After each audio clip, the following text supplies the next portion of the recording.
Hello friends, आपका स्वागत है टेक्निकल धावक में। फ्रेंड्स, आज के वीडियो में हम लोग पढ़ने वाले हैं CMA-AED, construction management account and entrepreneurship development. Friends, इससे पहले हम लोग कुछ वीडियो में चर्चा कर चुके हैं इसके बारे में, तो अगर आप लोग वो वीडियो न देखे हो तो इसका लिंक डिस्क्रिप्शन में पड़ा हुआ है, तो आप लोग जाकर के वहाँ से देख सकते हैं। फ्रेंड्स, अगर उस वीडियो के जो PDF चाहिए तो PDF आप लोगों को टेलीग्राम पर मिल जाएगा, तो आप लोग टेलीग्राम को ज्वाइन कर लीजिएगा। फ्रेंड्स, आज हम लोग CMA-AED में कुछ जो चैप्टर है उसके बारे में बता दे रहे हैं क्या क्या इसमें पढ़ने वाले हैं। ऑर्गेनाइजेशन पढ़ेंगे, साइट ऑर्गेनाइजेशन पढ़ेंगे और कंस्ट्रक्शन लेबर, इससे संबंधित जो क्वेश्चन बनेंगे MCQ जो UPBT के एग्जाम में आने के ज़्यादा चांसेस हैं उसके बारे में हम लोग डिस्कस करेंगे। तो आप लोग वीडियो के लास्ट तक बने रहिएगा, जिससे आप लोगों को अच्छे से समझ में आएगा इसमें क्या क्या MCQ क्वेश्चन डाले गए हैं। तो फ्रेंड, इससे पहले हम लोग कुछ ऑर्गेनाइजेशन के बारे में कुछ डिस्कस कर लेते हैं। तो फ्रेंड्स, इससे पहले जो कुछ ऑर्गेनाइजेशन के क्वेश्चन कराए गए हैं तो उसमें कुछ ऑर्गेनाइजेशन के बारे में बताए गए हैं, लेकिन यहाँ पे भी कुछ बता दे रहे हैं। फ्रेंड्स, ऑर्गेनाइजेशन क्या होता है? ऑर्गेनाइजेशन से संबंधित ये है कि कोई भी कार्य को करने के पहले कुछ व्यक्तियों के समूह बनाए जाते हैं, जिससे काम को सुचारू ढंग से मतलब नियमित तरीके से खत्म किया जा सके, समाप्त किया जा सके। तो इसी काम को करने के लिए कुछ व्यक्तियों के समूह बनाए जाते हैं, जिसको हम लोग संगठन है यानी कि ऑर्गेनाइजेशन बोलते हैं। उस ऑर्गेनाइजेशन में क्या होता है कि कौन से काम करने हैं, कैसे करने हैं, इसके बारे में पूरी अच्छे तरीके से चर्चा किया जाता है। लेबर को क्या काम करना चाहिए, कैसे वर्क कराना है लेबर से, कैसे नहीं कराना चाहिए, ये सब इसके बारे में डिस्कस किया जाता है। जैसे आप लोग फिगर में भी देख सकते हैं कि ये क्या किया जाए, ये मतलब कुछ इंजीनियर्स बैठे हुए हैं और आपस में डिस्कस कर रहे हैं कुछ प्रोजेक्ट के बारे में। तो ऐसे ही मतलब ऑर्गेनाइजेशन बनाया जाता है जिस पर कुछ डिस्कस किया जा सके, कुछ उससे कंक्लूजन निकल सके। तो ये ऑर्गेनाइजेशन का मुख्य उद्देश्य होता है। तो फ्रेंड्स, अगर आप लोग हमारे चैनल को सब्सक्राइब नहीं किए हैं तो हमारे चैनल को सब्सक्राइब कर लीजिएगा और बेल आइकन को दबा लीजिएगा, जिससे हमारे चैनल के जितने भी वीडियो अपलोड होते हैं वो आपके पास सबसे पहले पहुंचे।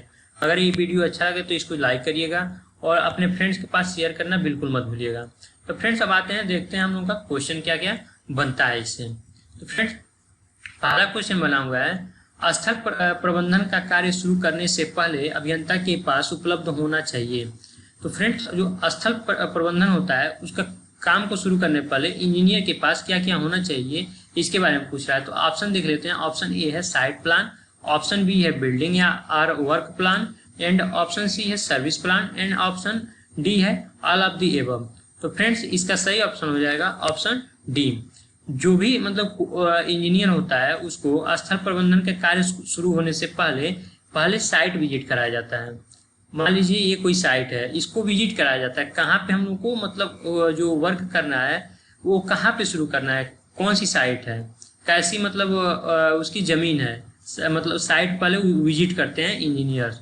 उसके बाद क्या होता है, बिल्डिंग और वर्क प्लान। तो कौन सी बिल्डिंग उस पर बनाना है, जैसे कोई भी बिल्डिंग मल्टी स्टोरी बिल्डिंग होती है, उस पर्पज से बनाना है, रेजिडेंशियल बिल्डिंग बनाना है, कौन सी बिल्डिंग उस पर बनानी है इसके बारे में वो प्लान किया जाता है।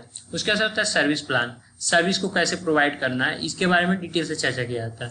तो फ्रेंड्स, स्थल प्रबंधन के कार्य के लिए अभियंता के पास क्या होना चाहिए, तीनों चीज होना चाहिए। साइट प्लान होना चाहिए, बिल्डिंग या वर्क प्लान होना चाहिए, सर्विस प्लान होना चाहिए। फ्रेंड्स, अब आते हैं नेक्स्ट क्वेश्चन, क्वेश्चन नंबर 2 की तरफ। क्वेश्चन नंबर 2 है, जॉब लेआउट, जॉब विन्यास को प्रभावित करने वाले कारक क्या हैं। पहले बता दे रहे हैं जॉब लेआउट क्या होता है। फ्रेंड्स, जॉब लेआउट होता है कि कोई भी हम लोग को जो साइट होता है उसको कंस्ट्रक्शन करने से पहले उस पर हम लोग क्या करते हैं, कुछ हम लोग प्लान करते हैं। जैसे कुछ कैंप लगाए जाते हैं। कैंप लगाने से मतलब अगर मान लीजिए हम लोग का साइट है तो ये हम लोग इसमें डिसाइड करते हैं, कैंप लगाते हैं कि इसमें लेबर कहाँ पर रहेंगे, मतलब टिम्बर रखना है तो टिम्बर कहाँ पर रखा जाएगा, कंक्रीट रखना है तो कंक्रीट कहाँ पर रखा जाएगा, सीमेंट, ब्रिक, ये सब रखने के लिए क्या बनाए जाते हैं, साइड में कैंप बनाए जाते हैं। और जो ये कैंप बनाए जाते हैं इससे ये फायदा होता है कि कार्य को कितने सुचारू ढंग से हम लोग कर सकते हैं। ये जितना अच्छा प्रभावी तरीके से बनाया जाएगा उतना ही प्रभावी तरीके से काम को पूरा किया जा सकता है। तो कैंप बनाने का मेन मकसद यही होता है। जैसे जॉब लेआउट का मेन मकसद यही है कि काम को कैसे प्रभावी तरीके से पूर्ण किया जा सकते हैं, तो इसलिए कैंप उसमें बनाया जाता है। तो मेन आप लोग याद रखिएगा, जॉब लेआउट का मतलब कैंप बनाना और अलग अलग चीज के लिए, लेबर के लिए, कोई सामान के लिए, मशीनरी के लिए अलग अलग कैंप बना दिया जाता है कि ये स्पेसिफिक किया जाता है कि ये यहीं पर रहेगा, तो उससे जो हम लोग का वर्क होता है वो सुचारू ढंग से किया जा सकता है। तो फ्रेंड्स इसका ऑप्शन देख लेते हैं। ऑप्शन क्या क्या है? ऑप्शन ए है परियोजनाओं के प्रकार, बी है परियोजना स्थल की स्थिति, सी ऑप्शन है श्रमिकों की उपलब्धता, एंड डी ऑप्शन है उपरोक्त सभी। तो प्रभावित क्या करेगा? सभी करेंगे। श्रमिक की उपलब्धता, अगर श्रमिक सही से उपलब्ध नहीं रहेंगे तो हम उनका जॉब विन्यास यानी कि जॉब लेआउट जो बनाए हैं उसको प्रभावित करेगा। परियोजना की स्थल स्थिति, स्थल कैसा है? पहाड़ी है या वो मरुस्थलीय मतलब रेतीली भूमि है, या हम लोग बोल सकते हैं समतल है या उबड़ खाबड़ है। ये सब परियोजना की स्थल स्थिति, उसकी स्थल कैसी है उस पर डिपेंड करता है। अब परियोजना के प्रकार, परियोजना किस प्रकार के हैं उसके बारे में डिपेंड करता है। तो यहाँ पे उपरोक्त तो सभी रहेगा। फ्रेंड्स अब आते हैं नेक्स्ट क्वेश्चन, क्वेश्चन नंबर 3 की तरफ। सिविल निर्माण कार्यों में श्रमिकों का व्यय कुल निर्माण लागत का होता है। तो फ्रेंड्स जितने भी हम लोग कंस्ट्रक्शन करते हैं, ठीक है, सिविल कंस्ट्रक्शन जो भी करते हैं, वो जो हम लोग का लागत आता है, यानी कि जितना भी कंस्ट्रक्शन का लागत आता है वो उस पर मजदूर का लागत हम लोग देखते हैं। तो यहाँ पे पूछ रहा है कि कुल व्यय श्रमिकों पर कितनी होती है।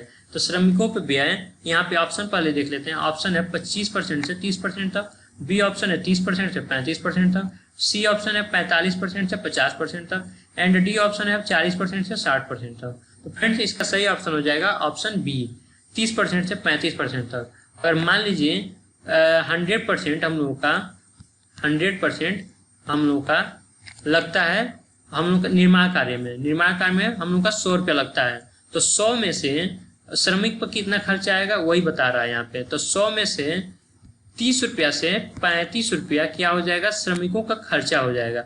बाकी जो बचेगा वो अलग चीज है, मतलब उसमें जो सामग्री है वो हो गया, बाकी मतलब जो भी मतलब उसमें छोटे मोटे वर्क किए जाते हैं वो हो गया।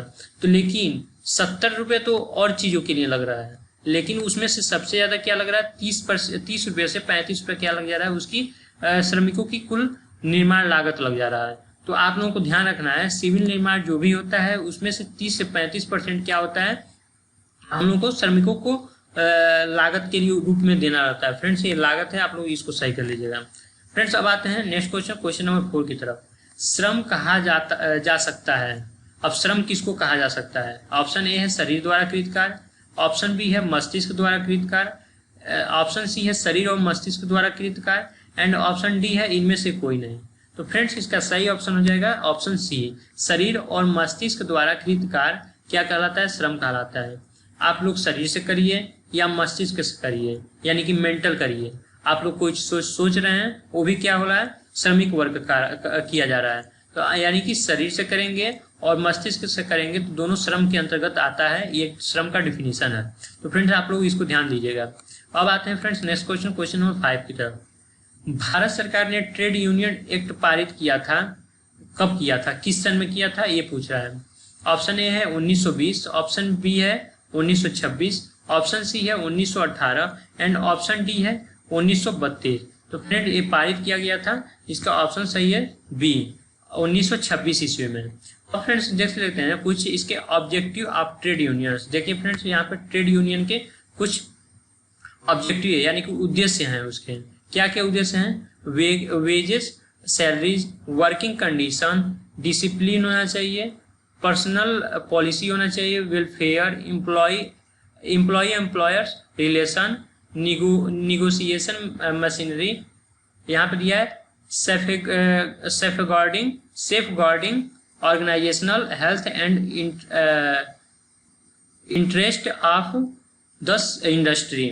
तो फ्रेंड्स ये सब क्या है? इसके उद्देश्य हैं, किसके? ट्रेड यूनियन एक्ट के उद्देश्य हैं। तो आप लोग ट्रेड यूनियन एक्ट से रिलेटेड 2-3 क्वेश्चन याद रखना है। उसके उद्देश्य क्या है आप लोग हल्के से पढ़ लीजिएगा। उसके वजह से किस सन में ये पारित किया गया था उसको आप लोग ध्यान रखना। 1926 में आप लोग याद कर लीजिएगा, इसको पारित किया गया था। फ्रेंड्स अब आते हैं नेक्स्ट क्वेश्चन, क्वेश्चन नंबर 6 की तरफ। कोई व्यक्ति कितने वर्ष की आयु में ट्रेड यूनियन में पंजीकरण करा सकता है? तो फ्रेंड्स ये बहुत अच्छा क्वेश्चन है। कोई भी व्यक्ति ट्रेड यूनियन में अगर पंजीकरण कराना चाहता है तो कितनी उसकी आयु होनी चाहिए? तो ऑप्शन ए है 13 वर्ष, ऑप्शन बी है 15 वर्ष, ऑप्शन सी है 18 वर्ष, एंड ऑप्शन डी है 21 वर्ष। तो इसका सही ऑप्शन हो जाएगा ऑप्शन सी। तो फ्रेंड्स इसका 18 वर्ष है। 18 वर्ष की आयु में कोई भी व्यक्ति ट्रेड यूनियन पंजीकरण करा सकता है, लेकिन इसके भी कुछ कंडीशन होते हैं। आप लोग यहाँ पे देखिए, minimum of 7 members required to registered a trade union. Trade union बनाने के लिए जो मेंबर की आयु तो होती है 18 वर्ष, तो आपको याद रखना है, लेकिन उसके साथ साथ 7 मेंबर रिक्वायरमेंट होते हैं, रिक्वायर होंगे। अगर वो 7 सदस्यों को लेकर जाता है जिसकी आयु 18% है, तो क्या होता है, उसका सदस्य बनाया जा सकता है, यानी कि उसमें पंजीकरण किया जा सकता है। फ्रेंड्स इससे रिलेटेड और चीज आती हैं, जैसे वो 18 वर्ष की तो आयु हो, लेकिन उसके साथ साथ उस व्यक्ति पे कोई मुकदमा ना हो, कोई केस पहले से दर्ज ना हुआ हो, इससे रिलेटेड अगर कुछ पाया जाता है तो उसको वहां से रजिस्टर पंजीकरण करने के लिए अनुमति नहीं मिलेगी। फ्रेंड इससे रिलेटेड कुछ है, application is sent to the register for registration the particular state, मतलब वो पर्टिकुलर स्टेट का होना चाहिए। Application content name and other details of the employees whom wish be member of the trade union, उस trade union का वो member होना चाहिए। फ्रेंड्स अब आते हैं नेक्स्ट क्वेश्चन, देते हैं क्वेश्चन नंबर 7। निम्न में से देय मजदूरी का प्रकार नहीं है। फ्रेंड्स अब इसमें देख लेते हैं option, nominal wages, real wages and net wages and none of these. तो फ्रेंड्स इसका सही ऑप्शन हो जाएगा ऑप्शन सी, नेट वेजेस। तो फ्रेंड्स जो नेट वेजेस होता है ये क्या है, देय मजदूरी का प्रकार नहीं है। देय मजदूरी का क्या क्या प्रकार है, तो इसका देय मजदूरी का 2 प्रकार होता है। पहला नॉमिनल वेजेस और रियल। पहला क्या होता है, नॉमिनल एंड रियल। ठीक, आप लोगों को 2 चीज ये याद रखना है, देय मजदूरी के 2 ही प्रकार होते हैं, एक नॉमिनल देय मजदूरी, एक रियल देय मजदूरी होता है। तो आप लोगों को 2 चीज याद रखना है, बाकी कुछ नहीं होता है। ये नेट वेजेस है, यानी कि नेट देय मजदूरी, तो ये कुछ नहीं होता है, ये गलत ऑप्शन है। तो ये ऑप्शन इसका सी सही हो जाएगा। अब आते हैं फ्रेंड्स क्वेश्चन नंबर 8 की तरफ। वेतन भुगतान अधिनियम यानी कि पेमेंट ऑफ वेजेस एक्ट आया था। तो फ्रेंड्स इसका ऑप्शन देख लेते हैं। ऑप्शन ए है 1936, ऑप्शन बी है 1948, ऑप्शन सी है 1923 एंड ऑप्शन डी है 1970। तो फ्रेंड्स इसका सही ऑप्शन हो जाएगा ऑप्शन ए, 1936 में पेमेंट ऑफ वेजेस एक्ट आया था। तो फ्रेंड्स अब देख लीजिए, इसके बारे में थोड़ा सा हम लोग चर्चा कर लेते हैं, पेमेंट्स ऑफ वेजेस एक्ट के बारे में। तो फ्रेंड्स ये 1936 में आया था, इसके बारे में तो हम लोग चर्चा कर लिए, लेकिन कुछ इसके 3 पार्ट्स हैं जो कुछ कंडीशन रखते हैं। अब कंडीशन क्या है, यहाँ पे इंग्लिश और हिंदी में दोनों में दिया गया है, तो आप लोग इसको देख लीजिएगा। पहला दिया गया है, नियोक्ता द्वारा नियमित और मजदूरी के भुगतान से संबंधित है। जो ये हम लोग का एक्ट बनाया गया है, ये क्या है, नियोक्ता द्वारा नियमित और भुगतान की मजदूरी से संबंधित है, यानी कि मजदूरी से संबंधित है, उसके भुगतान कैसे किया जाएगा, ठीक है, और नियमित तरीके से करना है। तो इससे संबंधित ये रूल बनाया गया था। दूसरा है, उन शीर्षों को निर्दिष्ट करता है जिनके तहत मजदूरी से कटौती की जा सकती है। पहले क्या होता था, आदमी मजदूरी से कटौती कर देता था, यानी कि जहाँ पे पैसा उसको मतलब जायज होता था देना, लेकिन वो देता नहीं था, अपने हिसाब से कटौती करके देता था। लेकिन जब से रूल बन गया है तो वो कटौती नहीं कर सकता है। तो वही यहाँ पे लिखा है, उन शीर्षों को निर्दिष्ट करता है जिनके तहत मजदूरी की कटौती की जा सकती है। किसमें कटौती की जा सकती है, बस उसी में आप कटौती कर सकते हैं, बाकी किसी में कटौती नहीं कर सकते हैं। अब पॉइंट 3 दिया है, विलंबित भुगतान, वेतन से कटौती, अपील आदि से उत्पन्न विशिष्टियों दावों को लागू करने के लिए एक तंत्र प्रदान करता है। किससे कटौती करना है, ठीक है, अपील क्या है, अपील कैसे कर सकता है, विलंबित भुगतान यानी कि भुगतान कभी कभी लेट हो जाता था, तो लेट नहीं करना चाहिए, इसके बारे में ये रूल एक्ट बनाया गया है। तो ये मजदूरों के लिए फायदेमंद है। तो इससे मजदूर अपने हक के लिए लड़ाई लड़ सकते हैं। अगर पेमेंट कहीं कटौती होता है या कहीं लेट होता है तो इसके बारे में वो शिकायत कर सकते हैं। अब आते हैं फ्रेंड्स नेक्स्ट क्वेश्चन पे। नेक्स्ट क्वेश्चन है, न्यूनतम वेतन अधिनियम मिनिमम वेजेस एक्ट आई थी। ऑप्शन ए है 1942, ऑप्शन बी है 1936, ऑप्शन सी है 1948 एंड ऑप्शन डी है 1953। तो फ्रेंड्स ये मिनिमम वेजेस एक्ट अब बताएंगे इसके बारे में कि ये क्यों आई थी, इसका इम्पोर्टेंस क्या है। तो फ्रेंड्स से पहले इसका ऑप्शन देख लेते हैं। ऑप्शन इसका सी सही आंसर है, 1948 में आया था। अब फ्रेंड्स देखिए ये क्यों लाया गया था मिनिमम वेजेस एक्ट।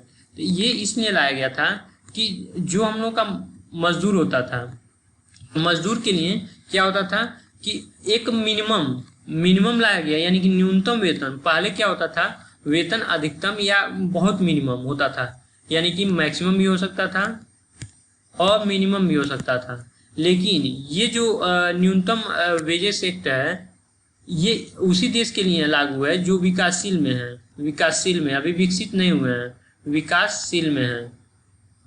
जैसे भारत देश के लिए ये लागू होता है, तो विकासशील देश के लिए क्या होता है, न्यूनतम वेतन अधिनियम ज़्यादा प्रभावकारी रहता है। इसमें मजदूरी की एक निश्चित सीमा ही दी जाती है, जिससे मजदूर को समाज में रहने में कोई दिक्कत ना हो, मतलब वो खाना खाने में, यानी कि जो उसकी मतलब ज़रूरतें हैं वो पूरा करने में, बाकी अपने परिवार की देखभाल करने में मतलब पूर्णतः वो भरपूर हो। जैसे एक न्यूनतम वेतन अधिनियम के अंतर्गत ये लाया गया कि जो मजदूर होते हैं उनको ज़्यादा वेतन नहीं दिया, न ज़्यादा वेतन दिया जाएगा न कम दिया जाएगा, एक न्यूनतम रखा जाएगा, जिससे वो अपने समाज में सुचारू ढंग से काम कर सकें। फ्रेंड्स इसका सही ऑप्शन हो जाएगा 1948 में लाया गया था। अब आते हैं फ्रेंड्स नेक्स्ट क्वेश्चन पे, क्वेश्चन नंबर 10। संगठन किसके बीच संबंध स्थापित करता है। जो संगठन होता है किसके बीच रिलेशन स्थापित करता है। पहले ऑप्शन देख लेते हैं, लोग काम और संसाधन। ऑप्शन बी है ग्राहक काम और संसाधन। सी ऑप्शन है लोग काम और प्रबंधन। डी ऑप्शन है ग्राहक काम और प्रबंधन। फ्रेंड्स जो संबंधन होता है यानी कि ऑर्गेनाइजेशन होता है, वो पहले में तो ग्राहक यहाँ पे आएगा ही नहीं, ठीक। तो आप लोग वैसे ही दो ऑप्शन यहाँ पे गलत हो गया। तो लोग काम संसाधन है, लोग काम प्रबंधन है, तो इसका सही ऑप्शन हो जाएगा ऑप्शन ए, लोग काम और संसाधन के बीच ऑर्गेनाइजेशन संबंध को स्थापित करता है। फ्रेंड्स अब आते हैं नेक्स्ट क्वेश्चन देखते हैं, क्वेश्चन नंबर 11। संगठन एक प्रक्रिया है। क्या प्रक्रिया है। काम की पहचान करना और समूह बनाना, ऑप्शन ए था। ऑप्शन बी है जिम्मेदारी और अधिकार को परिभाषित करना और सौंपना। एंड ऑप्शन सी है दोनों, ए और बी। एंड ऑप्शन डी है इनमें से कोई नहीं। तो फ्रेंड्स इसका सही ऑप्शन है दोनों। जो संगठन होता है वो काम की पहचान भी करता है और समूह को बनाया जाता है। जैसा कि ऑर्गेनाइजेशन के बारे में पहले ही बताए थे, समूह को बनाया जाता है, कैसे वर्क करना है, कैसे क्या करना है, इसके बारे में काम की पहचान भी होती है उससे। जिम्मेदारी और अधिकारी को परिभाषित करता है और सौंपता भी है। जिम्मेदारी मतलब किसकी कितनी है उसमें सबको बता दी जाती है, और लेबर की जिम्मेदारी कितनी है, इंजीनियर की जिम्मेदारी कितनी है, ये सब उसमें क्या होता है ऑर्गेनाइजेशन के अंतर्गत आता है। तो इसका ऑप्शन हो जाएगा ऑप्शन सी, दोनों सही है। अब आते हैं फ्रेंड नेक्स्ट क्वेश्चन की तरफ। नेक्स्ट क्वेश्चन है, निम्नलिखित में से एक प्रकार की संगठन संरचना नहीं है। अब जो ऑर्गेनाइजेशन स्ट्रक्चर इसमें से बताना है कौन नहीं है। पहला है लाइन ऑर्गेनाइजेशन, दूसरा है फंक्शनल ऑर्गेनाइजेशन, तीसरा है लाइन एंड स्टॉप ऑर्गेनाइजेशन, तीसरा है फ्लेक्सिबल ऑर्गेनाइजेशन। फ्रेंड इसका सही ऑप्शन है ऑप्शन डी। फ्रेंड्स इसके पहले वीडियो में हम बताए थे कि ऑर्गेनाइजेशन जो संगठन है इसके 3 प्रकार होते हैं, लाइन, स्टॉप एंड फंक्शनल। तो आप लोगों को ये तीनों याद रखना है। आप लोग तीनों याद रखते हैं तो ऑर्गेनाइजेशन से रिलेटेड इससे ज़्यादा कुछ सवाल नहीं आएगा। पहला होता है लाइन, दूसरा होता है स्टॉप एंड तीसरा होता है फंक्शनल। आप लोगों को 3 चीज ये याद रखना है। ऑर्गेनाइजेशन की ये क्या है, टाइप्स हैं। अब फ्रेंड्स आते हैं नेक्स्ट क्वेश्चन पे, क्वेश्चन नंबर 13। निम्नलिखित में से संगठन का सिद्धांत नहीं है। अब इसमें बताना है संगठन का कौन सा सिद्धांत नहीं है। ऑप्शन ए है अपवाद का सिद्धांत, ऑप्शन बी है संतुलन का सिद्धांत, ऑप्शन सी है जटिलता का सिद्धांत एंड ऑप्शन डी है समन्वय का सिद्धांत। तो फ्रेंड्स इसका सही ऑप्शन बता दे रहे हैं, इसका सही ऑप्शन है ऑप्शन सी, जटिलता का सिद्धांत। जो संगठन का सिद्धांत ये जटिलता का सिद्धांत नहीं है, बाकी सब क्या है संगठन का सिद्धांत है। तो इसका सही ऑप्शन है ये, बाकी सब सिद्धांत सही हैं। अपवाद का सिद्धांत क्या है, संगठन के सिद्धांत है। संतुलन का सिद्धांत क्या है, संगठन के सिद्धांत है। समन्वय का सिद्धांत भी संगठन का सिद्धांत, लेकिन जटिलता का सिद्धांत संगठन का सिद्धांत नहीं है। तो इसलिए इसका ऑप्शन हुआ सही सी। अब आते हैं फ्रेंड नेक्स्ट क्वेश्चन देखते हैं। संगठन में किसी एक से अधिक बॉस नहीं होने चाहिए का कथन है। एक से अधिक बॉस नहीं होना चाहिए, यहाँ पे बॉस के बारे में बात कर रहा है। तो कोई भी ऑर्गेनाइजेशन में एक से अधिक बॉस नहीं होते हैं। तो किस सिद्धांत के अनुसार है? तो ऑप्शन ए दिया है विशेषज्ञता का सिद्धांत, ऑप्शन बी है अधिकार का सिद्धांत, ऑप्शन सी है आदेश की एकता का सिद्धांत एंड ऑप्शन डी है नियंत्रण एवं की अवधि का सिद्धांत। तो फ्रेंड्स इसका सही ऑप्शन हो जाएगा ऑप्शन सी, आदेश की एकता का सिद्धांत। आदेश की एकता का सिद्धांत इसका सही ऑप्शन है। अब आते हैं फ्रेंड्स नेक्स्ट क्वेश्चन में, क्वेश्चन नंबर 15। निम्नलिखित में से कौन मूल वेतन के अंतर्गत आता है? अब देखते हैं कौन कौन आता है मूल वेतन के अंतर्गत। फ्रेंड्स ऑप्शन ए दिया है किसी भी खाद्य रियायत का नकद मूल्य, ऑप्शन बी है कोई भी महंगाई भत्ता, ऑप्शन सी है मकान की किराया भत्ता, ओवर टाइम भत्ता, बोनस और उपहार एंड ऑप्शन डी है एक मानक कार्य अवधि के लिए किया गया भुगतान। तो फ्रेंड्स इसका सही ऑप्शन है ऑप्शन डी। मूल वेतन के अंतर्गत वही आता है कि जो एक मानक कार्य करने के बाद उसको भुगतान किया गया हो, वो या मजदूर हो, इंजीनियर हो या कुछ भी हो, उसको एक मतलब अंतर्गत मानक तरीके पर काम करने पे अगर 8 घंटा किसी मजदूर को वर्क करना है तो 8 घंटे के बाद जो उसकी मजदूरी होती है वो दिया जाए तो क्या कहलाएगा? मूल वेतन उसका कहलाएगा, या वो इंजीनियर भी हो सकता है। तो फ्रेंड्स आज की वीडियो में हम लोग 15 क्वेश्चन देखे जो कि इम्पोर्टेंट था और उससे यूपीबीटी एग्जाम से रिलेटेड था, जो कि एग्जाम में आने के ज़्यादा चांसेस थे। तो आज के वीडियो में बस इतना ही रहेगा। अगर आप लोगों को ये वीडियो अच्छा लगा हो तो हमारे चैनल को सब्सक्राइब कर दीजिएगा, बेल आइकन को दबा दीजिएगा जिससे आपके पास नोटिफिकेशन सबसे पहले पहुंचे। अगर वीडियो अच्छी लगी हो तो लाइक कर दीजिएगा और अपने फ्रेंड के पास शेयर करना बिल्कुल मत भूलिएगा। अगर आप लोग ये वीडियो फेसबुक पर देख रहे हैं तो पेज को लाइक करिए। अगर आप लोग इंस्टाग्राम पर देख रहे हैं तो इंस्टाग्राम को आप लोग ज्वाइन कर सकते हैं। तो फ्रेंड्स अगर इसका पीडीएफ चाहिए तो पीडीएफ के लिए आप लोग टेलीग्राम पे जा करके टेलीग्राम को ज्वाइन कर सकते हैं। तो आज के वीडियो में बस इतना ही। अगर आप लोगों को वीडियो अच्छा लगा हो तो इसको ज़्यादा से ज़्यादा शेयर करिएगा। धन्यवाद।